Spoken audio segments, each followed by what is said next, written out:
Craving chicken parm but staying keto? Let's whip up a low-carb version in no time.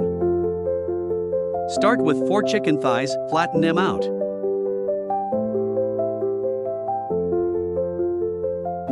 In a bowl, whisk 1 large egg, 1 tablespoon heavy cream, and 1 tablespoon water.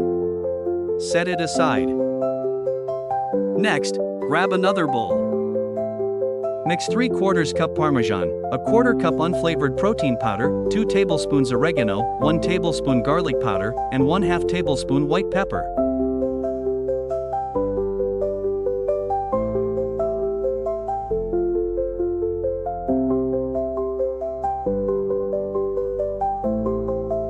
Dip the chicken in the wet mix, then coat it in the dry mix. Look at that crust.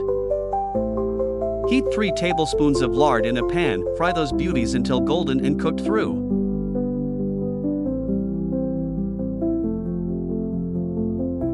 Top with 1/2 cup marinara sauce and a generous sprinkle of mozzarella. Bake at 375 degrees Fahrenheit or 190 degrees Celsius for 15 to 20 minutes. Garnish, serve, and enjoy this keto twist on a classic. Hit that like button if you're hungry. Subscribe for more keto hacks.